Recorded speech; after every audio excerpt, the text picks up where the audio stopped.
Hi, good afternoon. My name's Emma Allen. I work for Lancashire Care NHS Foundation Trust. I spoke at this conference last year on the subject of storytelling, and this time I'm going to talk about reflective space, really. It's about thinking. I like to not overcomplicate things and stick to really simple ways of making a difference. So it won't be anything new or rocket sciencey for you. Yeah, that does work. So I guess for most of us here, this kind of conference is an opportunity to get out from our daily work and have a bit of reflective space. But a quick show of hands, who thinks of themselves as a reflective person generally?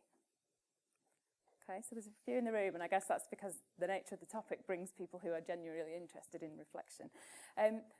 So would you say that this is typical of your working day? Do you normally get a lot of reflective space?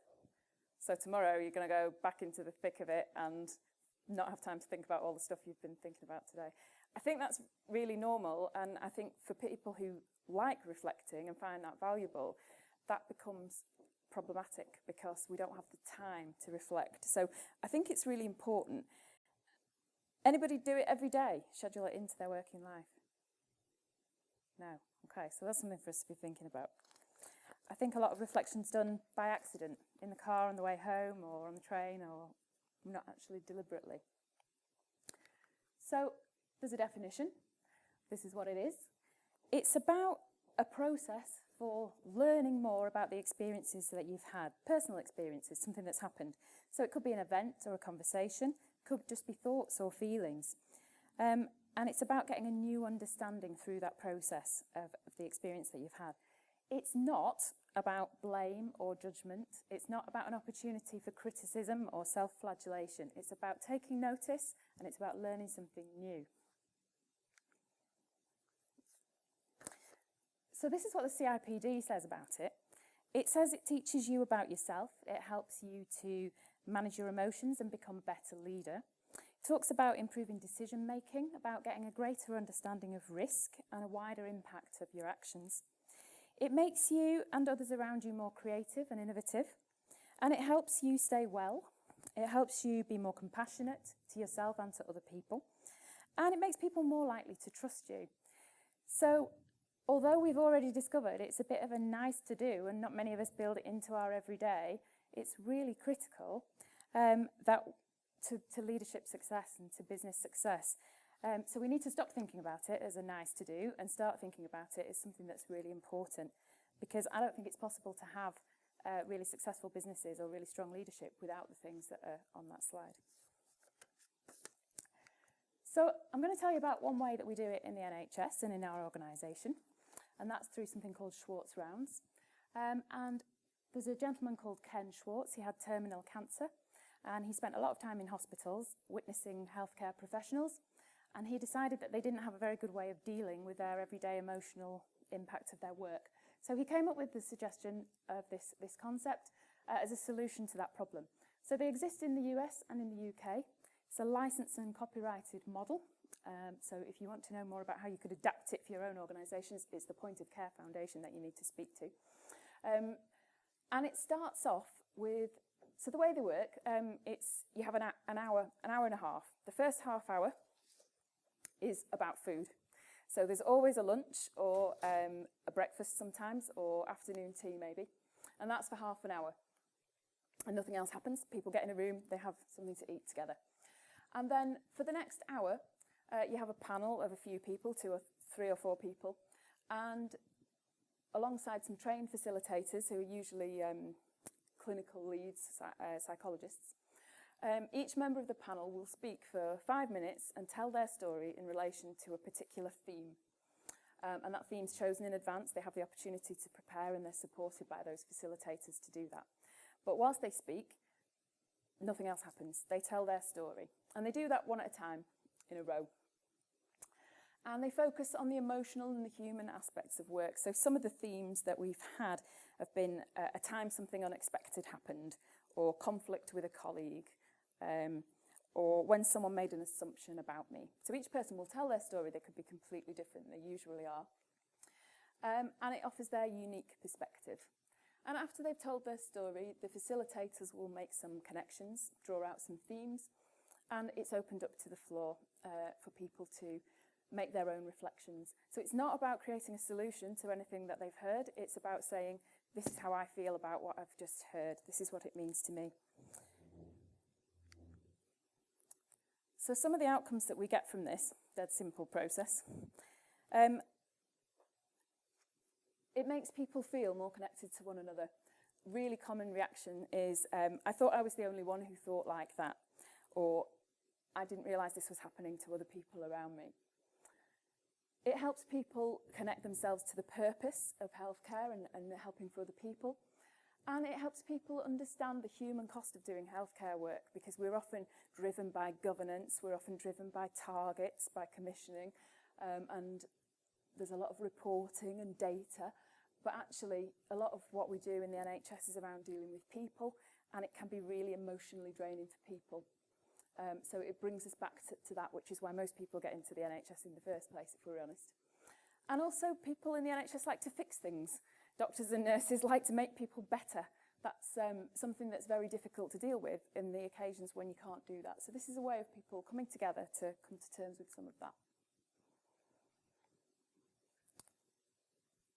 And it allows people to bring the personal responses that they have into line with the professional work that they do. Quite often people are unable to go home and talk about the work that they do for reasons of confidentiality, or because it's emotionally difficult for their families to deal with. They don't want to go home and talk about death and suicide and mental ill health over the dinner table or in front of their children. Often if they've had an experience with violence or harassment at work, they don't want to tell their husbands about it, because the reaction is, I don't want you to do that anymore. So this is a way that they can tell their stories and get support from those around them without having to, it gives them an outlet, I suppose. It gives them some insight into other people's perspectives and what's happening elsewhere in the organisation. They will be in the room with people who might be very senior. They're open to everybody. So we will often have directors sitting on the panel, or it could be people who work in catering or porters or receptionists. But there's no bands in the room, so, excuse me.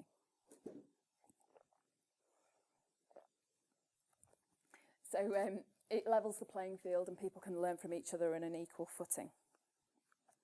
Some of the other things that we hear people saying are, it's okay not to be okay. It's an acceptance that some of the stuff we do is really, really hard. And also people get together and make new connections. So they'll say, can I talk to you about that later? That's really interesting. I didn't know that was going on. And they say things like, that sounds really tough. How can I help you with that? So we have other types of reflective space as well, because Schwartz Rounds might not be appropriate in all situations. I do quite a lot of coaching and mentoring. Some of the things that people say to me, I can quite often sit almost in silence, which is rare for me, while somebody else works through their problems, and I just help them out a bit along the way. And they'll often say, it's been so nice to have time to sit and think about this. So taking that hour out. I work within the HR team, within the organisational development section, and at the beginning of our weekly meetings, we have a check-in, so we go round the table and everybody starts off by saying, this is what I'm thinking about today, this is the thing. So when you walk into the room stressed with all that stuff that you've got going on, you can get out the thing that's bothering you, and then once you've dumped it all in the room, you can get on with the work of the day. So that's one way you can do reflection in a really short period of time. After events, you can think about what went well, what could be changed for the future. Quite often, articulating all the positive things that have happened stops you from dwelling on the negative stuff, because it's natural that that's where people's mind goes. I had a HR director when I first started in the NHS who was really keen on work-life balance and taking time out for yourself and to reflect. And she said to me, I know you like swimming, why don't you 3 times a week, go swimming for the first hour of the working day and use that time to reflect and to think and to keep yourself healthy. And that was really good advice. I mean, I don't find I can take 3 hours out of the week to do that nowadays, but it gave me permission to take time for reflection. And we're not always very good at doing that. We're so busy caught up in the moment and the activity. And actually, we need to think about where we're going to build in these things in our working day. So what's it got to do with diversity and inclusion? Because that's what we're here for today. It's about creating safe spaces for people. Often we have voices that don't get heard for a number of reasons, and it's creating a safe space and some time. We actually held a Schwartz Round in our Equality and Diversity Network meeting on purpose so that people could experience that. And the topic about assumptions was the one that we chose for that session. But what it means is that people saw the value in it and were comfortable to share their stories. So once the panel have finished, usually what happens is people in the room start to share their own experiences and say, you know, this happened to me, how can I get help with that? It has an impact on the wider culture generally. If you can convince people that they need to think more carefully about what they're doing and reflect on how things have gone, then people tend to make fewer mistakes. So actually, in the end, you get back the time that you've invested. We try to embed this into our organisational development practice. So, as I've said, we do it in our team meetings habitually, but we weave it into our leadership framework. It's in there as a skill. We quite often have tried to design training programmes in the past that are really quick because we're all too busy to do anything, and it's difficult for us to release staff from clinical practice to train. And what we've cut from those programmes has been the opportunity to reflect on what we're doing. So we're making a conscious effort to put that back in. And when you consider other viewpoints and perspectives and you hear other people's stories, it encourages people to ask questions, and the more questions they ask, the more they reduce assumptions. So I think that's pretty much all I wanted to say on the subject. So I've probably been very quick, I think, maybe. If anyone has questions or they want to know more about it, then you can contact me or my colleague.